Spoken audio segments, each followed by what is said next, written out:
Jimmy, I know you're mad at me. But the police must think there's something in what Carl's told him. They've kept Tom in all night. And whose fault is that?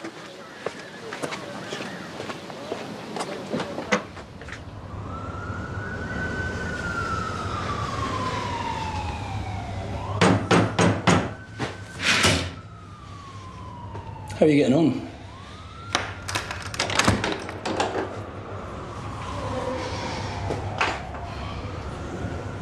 Sorry to chuck you in here, but I just thought you might get more kipped in reception. Oh, I've slept in worse. You should have seen my uni digs.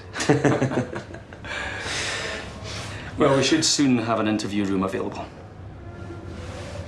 Been a hell of a night. I get it. You're under a lot of pressure. Aren't we all?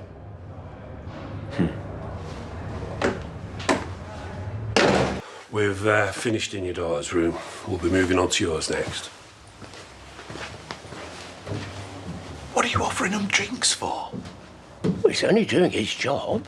Again, we've already been through this once and they didn't find anything then. Why would it be here now?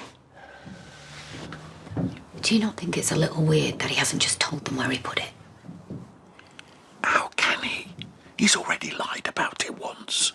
Yeah, which you have to admit doesn't sound great. He already explained that to us. He was worried what people would think if they found out that he lost his temper. A bit relevant in a domestic abuse case. I know you're only looking out for your nephew, but if he's done even half of what Bill's accused him of, it's not right and you know it.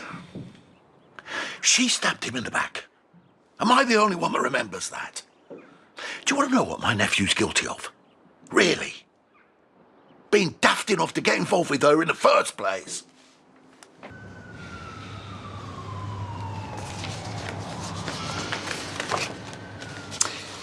Sorry again about the delay, folks. You don't have to keep apologising. I disagree. My client has been far too understanding. Okay, well, let's get straight to the point. Tell me again about your tablet. So this is about Carl. Look, I feel awful for yelling at him. I never should have done it. I've been under a lot of pressure. I let it build up and up and up, and I took it out on him. I've since apologized, but I get it if he can't forgive me.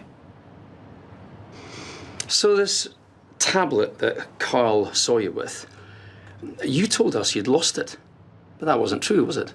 Is it a crime to dispose of broken technology? No, though better for the environment if it was recycled. So why did you get rid of it?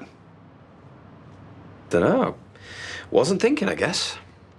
Or were you worried about what we would think when we finally see the footage from the screwhead camera? And that's camera singular, right? Mr. King? At this stage, I would like to remind my client that he can remain silent if he so chooses. You see, while my team are out there searching high and low for your missing tablet, I've been reviewing our past conversations. And you very clearly state there was only ever one camera, despite there being several drill holes around your house. It's a rental. Anyone could have done that. And that's true, which is why we discounted those holes at the time. But now, we have this, which took quite some time to find.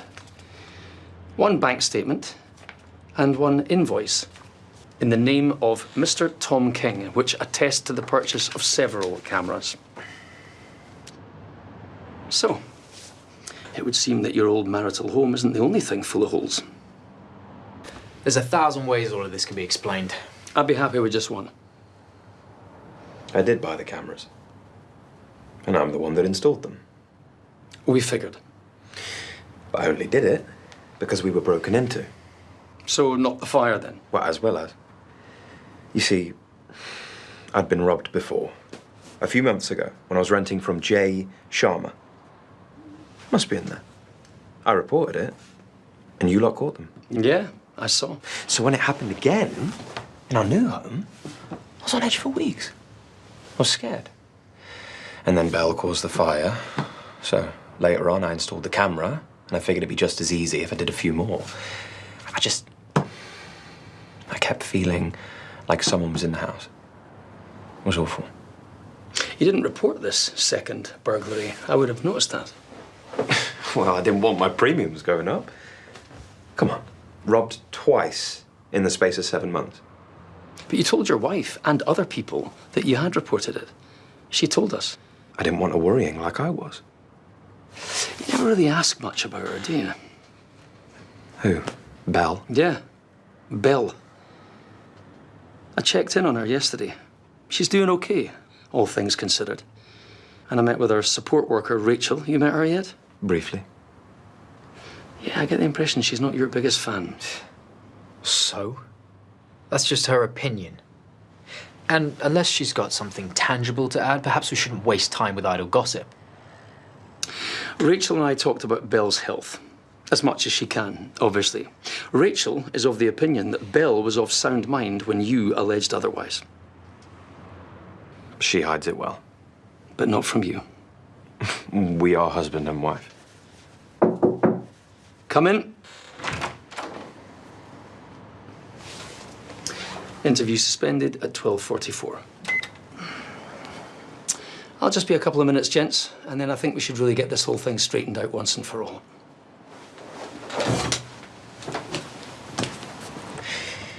They don't believe me, do they? They're clutching at straws. Just keep doing what you're doing and we'll be out of here soon enough. Sorry again, gentlemen. It really has been one of those days. Well, my client wouldn't know, given he's yet to see daylight. Fair cop, pun intended. But I really will not be taking up too much more of your time.